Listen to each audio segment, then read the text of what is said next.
Hey Grace family, we're here at week 5. Can you believe that? If you've been going along with us through this whole process, we're at the end of this series and stories from the one, but we're just getting started as a church to see what God's going to continue to do throughout this process. And if you were with us last Sunday, we had Commitment Sunday.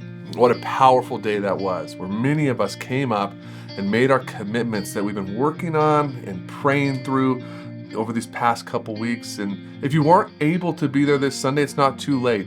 You can make a digital commitment on the website fortheone.co. Call somebody at the church and we can help you out with anything like that. It's not too late to jump in. Then as we close out with week 5, I want to focus on this passage in John 12. I want to focus on 2 priorities to think on as we continue, not just with our commitments, but the following through with what God has called us to do.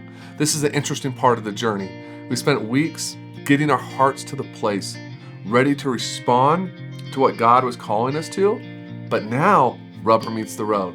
It's time to follow through with what we're committed to. But let me read this passage in John 12 and give you 2 points I want you to think through over the next couple weeks.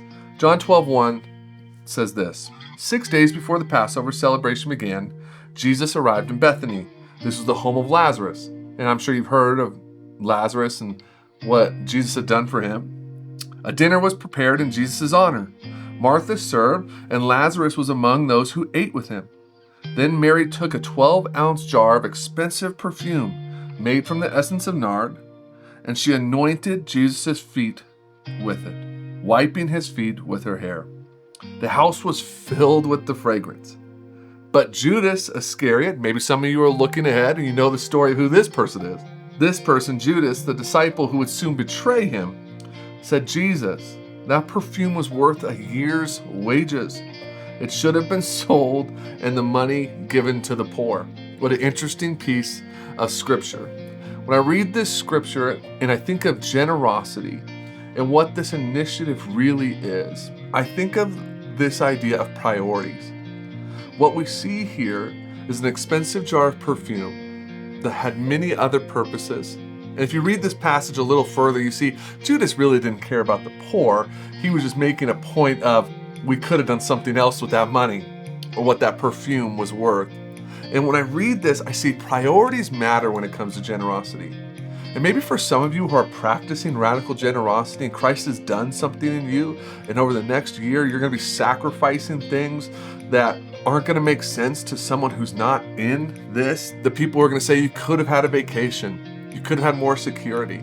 You could have had more fun. Those kind of conversations might happen. But when you think about the perspective of this passage, as Jesus is the priority for this woman, it wasn't that I'm going to use this expensive perfume and it's going to go to whatever I need to get through the day or to work on. I'm going to use the best I have and I'm going to give it to Jesus. We see a priority here of Jesus is the most important thing, deserving of this perfume, deserving of her giving this to him. This is where a lot of people get it mixed up. If Jesus is the number one, the most important thing in your life, your priorities will begin to change. And for those that he is not, they'll see things differently. The second thing I would say is motives matter.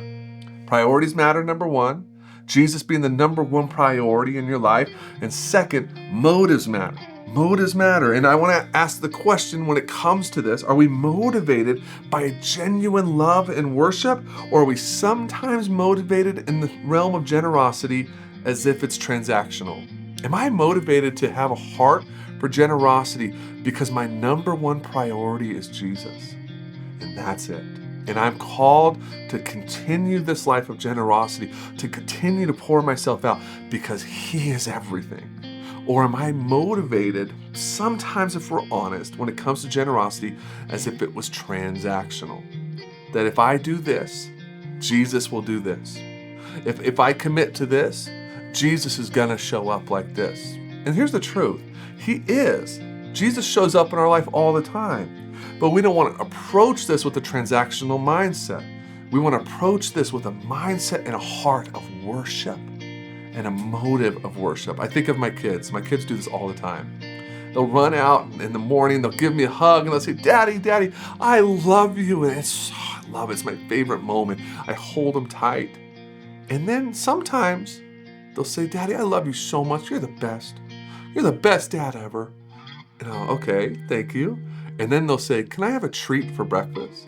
No, you can't have a treat for breakfast. And it changes the motive of that hug. And I know my kids love me, but sometimes they use that moment of, Daddy, you're the best, to try to get something. I think we have to check ourselves in this when it comes to generosity. Our number one goal is to be generous out of our worship for Jesus, not about what it can do for us. And I just challenge you with that as we move forward. You're going to have hard conversations with yourself, with others in this season of sacrifice to continue in this commitment you made for the One. Let's keep our priorities on Jesus and our motives authentic and worshipful. And I think if we can keep those two things the focus, we'll continue to move closer to Him, and our city will continue to be impacted by the love of Jesus through this great church that we call Grace. Love ya. Hope you've had a great time in this. I'm excited to see what God continues to do in you. Have a good one.